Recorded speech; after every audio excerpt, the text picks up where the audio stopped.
Parce que ma question est toute simple, c'est est-ce que les sanctions qui sont prises contre la Russie sont des sanctions, et les sanctions économiques qui sont prises contre la Russie sont des sanctions efficaces? Est-ce qu'elles font mal à la Russie? À la Russie, je ne suis pas certain, mais à l'Europe, certainement. Ça, c'est absolument certain, puisque la Russie est un pays qui est très autarcique. Le commerce n'est pas très important. Il domine complètement tout ce qui est le monde de l'énergie. Par exemple, 30% de notre énergie en Europe nous est fournie par la Russie. Si on réussit, comme il y a une pénurie de pétrole et d'énergie fossile aujourd'hui dans le monde, parce qu'on n'a pas cherché de pétrole et d'énergie depuis 10 ans, eh bien, le prix de l'énergie va continuer à monter. Et j'ai aucun doute que les Russes n'auront aucun mal à vendre leur énergie aux Chinois, aux Coréens, parce qu'ils en demandent tous, surtout s'ils pouvaient payer dans leur monnaie nationale, à la place de payer en dollars. Mais on a dit tout de même que la Russie était en cessation de paiement mercredi. Elle ne pouvait pas payer ses dettes. Alors là, ça fait partie de la grande désinformation. Vous savez, les bouteillons qu'on dit, c'est que la Russie ne devait pas payer ses dettes, et pourtant elle les a payées. Alors on a appris avec stupéfaction que, ça risque d'être confirmé, que la Russie avait donné des ordres à une banque américaine dans laquelle elle avait des comptes, pas ses réserves de change qui sont gelées, mais une banque dans laquelle elle avait des comptes, et que la banque américaine avait payé toutes les obligations, les intérêts sur les obligations. Et donc ça veut dire simplement que ces braves Américains, ils ont eu une telle trouille à l'idée que la Russie puisse faire défaut, ce qui créerait des complications gigantesques dans les marchés financiers, alors qu'il n'y a aucune raison qu'elle fasse défaut, qu'ils auraient autorisé la banque américaine, c'est-à-dire le Trésor et la Banque centrale américaine, ont autorisé à payer. Et ça, vous en êtes sûr? J'en suis pas certain, mais en tout cas, la Russie a dit, nous avons payé, nous avons donné l'ordre à notre banque qui s'est exécutée. Donc, et personne n'a rien dit dans le sens inverse. Ça voudrait dire que c'est du grand n'importe quoi. On nous dit qu'on bloque les paiements à la Russie. Je vous signale que les livraisons de gaz russes à l'Europe ont augmenté depuis le début de la guerre. Et qu'elles sont payées. Vous confirmez Oui. Effectivement, la Russie n'a jamais coupé le robinet du gaz pour l'Europe. Au contraire, elle respecte les contrats qui ont été signés et elle continue de vendre son gaz au tarif spot. Et ce qu'il y a d'extraordinaire, c'est que ce gaz est beaucoup monté à cause de toutes les bêtises et aussi de la pénurie d'énergie, et que donc aujourd'hui, la Russie touche de l'Europe 800 millions de dollars par jour de plus. Oui, c'est ça. Que ce à quoi elle s'était engagée. Oui. Donc, avec des pénalités comme ça, ça ne va pas la faire souffrir longtemps. Hein. Donc vous êtes en train de nous dire que la Russie ne souffrira moins que l'Europe des sanctions qu'a prises l'Europe contre la Russie. Ça va de soi, oui, c'est tout à fait ce que je dis. Moi, j'ai un tout petit bémol parce que la Russie va souffrir certainement beaucoup. Mais l'avantage que possède la Russie sur nous, c'est que la Russie est résiliente. C'est que le peuple russe, généralement, est habitué à ce genre de situation où elle subit des pénuries, elle subit des restrictions. Et elle est habituée, donc, alors que nous ne le sommes pas. Je reviens à Charles Gave pour qu'il tente de m'expliquer. Moi, je ne suis pas du tout financier ni économiste, mais par exemple, j'entends que le système SWIFT, qui est un système de mutualisation, je ne sais pas si c'est le bon mot, des transactions, est un système qui a été interdit pour une grande partie des banques russes, et donc cela asphyxierait, dans le fond, l'économie russe. Vous ne semblez pas non plus tout à fait d'accord avec cette analyse-là. Expliquez-nous d'abord ce que c'est que ce système SWIFT, dans le fond, sans rentrer dans trop de détails. Avant de venir au système SWIFT, je vais dire quelque chose, si vous voulez, c'est qu'il y a eu une espèce de blitzkrieg fait par les grandes banques centrales européennes et américaines pour essayer de détruire la monnaie russe en l'espace d'une semaine. Ça a complètement échoué. C'est-à-dire que les Russes ont fait quelque chose de très intelligent. Ils ont permis à tout le monde en Russie d'acheter de l'or sans TVA. Mais le cours du rouble a nettement diminué tout de Oui, même. mais ça, on s'en fout. À l'intérieur de la Russie, il s'est rien passé. Les gens, il n'y a pas eu de panique, il n'y a pas eu d'hyperinflation. Donc le gouvernement russe a dit, si vous n'avez plus confiance dans la monnaie, vous pouvez acheter de l'or sans TVA et on vous en donne.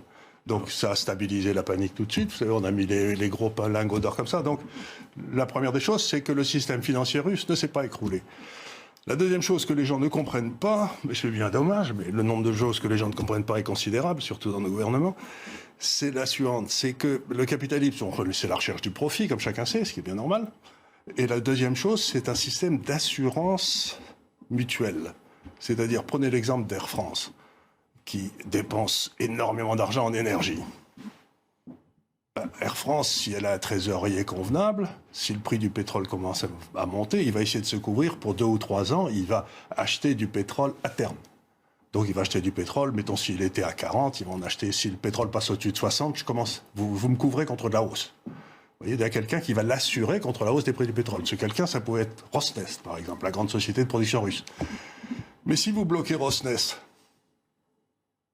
si vous l'empêchez de toucher son argent, si vous l'empêchez de remplir ce contrat, Air France va se retrouver à poil. Quand le prix du pétrole passe de 60 à 120, Air France fait faillite.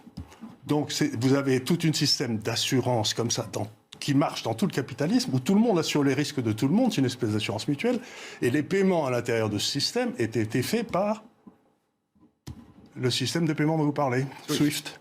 D'accord. Et vous venez de casser une machine extraordinairement pointue à laquelle personne ne comprend rien.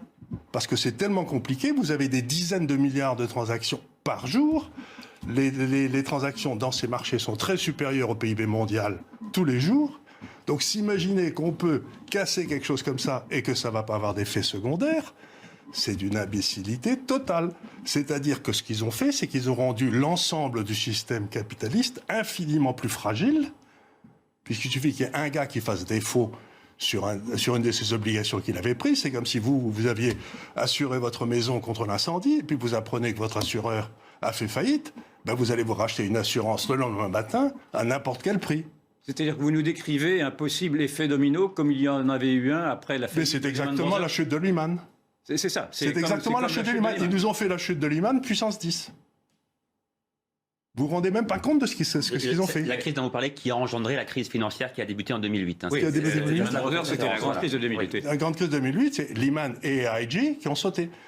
Mais je veux bien, je ne peux pas vous contredire, je n'ai pas vos qualités. Mais personne ne le peut. Mais comment se fait-il que cette analyse-là ne soit pas une analyse qui ait été perçue par ceux qui ont pris ces décisions? Si je comprends bien, il se tire une balle dans le pied à chaque fois. Ah ben c'est pas la première fois. Mais je vais vous raconter une histoire. Quand ils ont décidé d'interdire les banques SWIFT, d'interdire les banques suisses à SWIFT, le dimanche matin, ils ont fait paraître un communiqué triomphant en disant on va punir les banques russes et vous allez voir ce que vous allez voir. Le dimanche soir, il y a eu un deuxième communiqué qui est sorti en disant finalement, il y a un certain nombre de banques, celles qui travaillent beaucoup sur le pétrole et le gaz, qui ne seront pas l'objet de ces... Pourquoi? Parce qu'il y avait probablement la Deutsche Bank et BNP qui avaient téléphoné en disant dites les gars, si vous interdisez les banques suisses, on saute tous les deux. Donc, c'est-à-dire que le matin, ils ne savaient pas que s'ils faisaient ça, ça allait sauter BNP et la Société Générale et la Deutsche. Donc, je veux dire, ces gens-là sont d'une incompétence qui dépasse l'entendement. Quels sont les risques que peut courir la France et l'Europe plus généralement, mais la France tout particulièrement, avec ces mesures qui sont prises pour faire pression malgré tout sur Vladimir Poutine? Qu'est-ce que la France risque de maintenant? C'est pas difficile ce qu'elle risque. On a déjà le coût du travail le plus élevé du monde, non? Avec la République sociale qu'on a et tout, ça fait longtemps qu'on sait très bien que le coût du travail en France est absolument invraisemblable. On est en train de forcer notre appareil industriel à sortir d'un endroit où on avait un avantage comparatif, qui était le moteur à explosion, le moteur à 4 temps, pour nous transformer en électricité, dans lequel nous n'avons aucun avantage comparatif. Donc c'est une augmentation des coûts gigantesques sur notre appareil industriel. Et maintenant, on est certain que l'Europe sera l'endroit du monde où l'énergie sera la plus chère. Parce qu'on a acheté une grosse partie de notre énergie en Russie avec des contrats à long terme, c'est-à-dire 40 à 50% en dessous des prix actuels.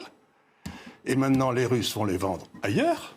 Et nous, on va devoir acheter ce manque d'énergie, parce qu'on n'en a pas, au prix du marché et en dollars. Alors que les Russes étaient d'accord pour nous racheter des obligations, donc on en payait une grosse partie en monnaie européenne.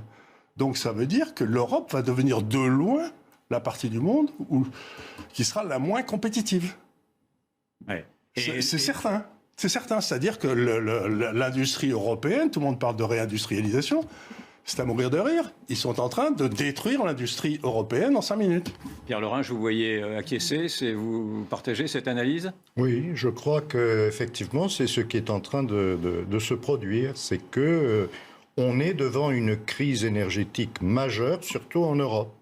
Et ce que l'on voit se profiler, c'est que la Russie va vendre son pétrole et son gaz à d'autres pays qui ensuite les vendront à l'Europe avec culbute.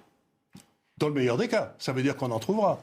Mais ils auraient bien plus intérêt à faire. Regardez, prenez les chiffres. La Russie importe 60 milliards de dollars à peu près par an de Chine et 60 milliards d'Europe. Les Chinois font à peu près tout ce qu'on fait. Qu'est-ce qu'on leur vend en russe? On leur vend des bagnoles, des sacs Hermès.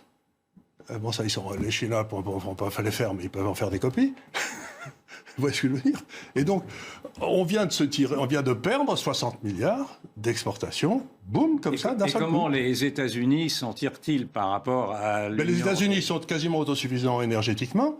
Ils exportent que 4 ou 5%. Ils exportent en tout 5 milliards par an en Russie, c'est-à-dire rien. Et donc, les États-Unis, une fois de plus, nous montrent qu'ils sont prêts à se battre jusqu'au dernier Européen. Vous voulez dire à se battre contre l'Europe, vous voulez dire? À se battre pour n'importe quoi, à condition que les victimes soient en Europe. Vous voulez dire que les États-Unis jouent contre le camp européen? Mais complètement. Les États-Unis sont en train de détruire toute l'industrie européenne. Argumenter un peu plus quand même, parce que là ça me semble... C'est pas difficile à partir du moment... Je vous passe ensuite la parole, Pierre-Laurent, pour parler de votre livre. Ne vous inquiétez pas. Non, mais, il y a 10 minutes. Il n'y a aucun problème. Non, mais c'est assez simple. Si vous faites monter les coûts d'un de vos principaux concurrents de façon gigantesque, ça bénéficie à qui? Pierre-Laurent, vous... Oui, je crois aussi, si vous voulez, c'est dans les mondes orthodoxes, il n'y a jamais eu la séparation entre l'Église et l'État. Et donc le chef de l'État a une dimension religieuse. Et peut-être Poutine fait-il l'analyse, mais j'ai aucune information spéciale. J'en suis bien loin, mais peut-être fait-il l'analyse simplement que l'Occident est porteur de valeurs aujourd'hui dont il faut protéger la population russe. Et il pense peut-être que c'est une façon de protéger, je ne sais pas, la famille ou j'en sais rien. Donc voilà un petit peu. Ce que je voulais dire sur la stratégie militaire, c'est que la plupart des gens pensent en termes toujours faut tomber la tête. Donc on essaye de capturer la capitale, puis là on a gagné. En réalité, les stratégies militaires, il y en a deux, où vous essayerez de capturer la tête, ou vous essayez de détruire l'armée adverse. Et quand vous regardez une carte, vous voyez très bien que la stratégie militaire russe, elle est toute simple, c'est de détruire toutes les forces militaires ukrainiennes sur le terrain. Vous regardez la carte et vous voyez que là où les combats ont lieu, c'est tout au nord-est et sud-est, et que vous voyez qu'ils ont pris à peu près toute cette branche qui relie dans le fond toutes les populations russes à la Russie, et puis tout ce qui est vraiment ukrainien, personne n'y touche. Tout le monde s'en fout.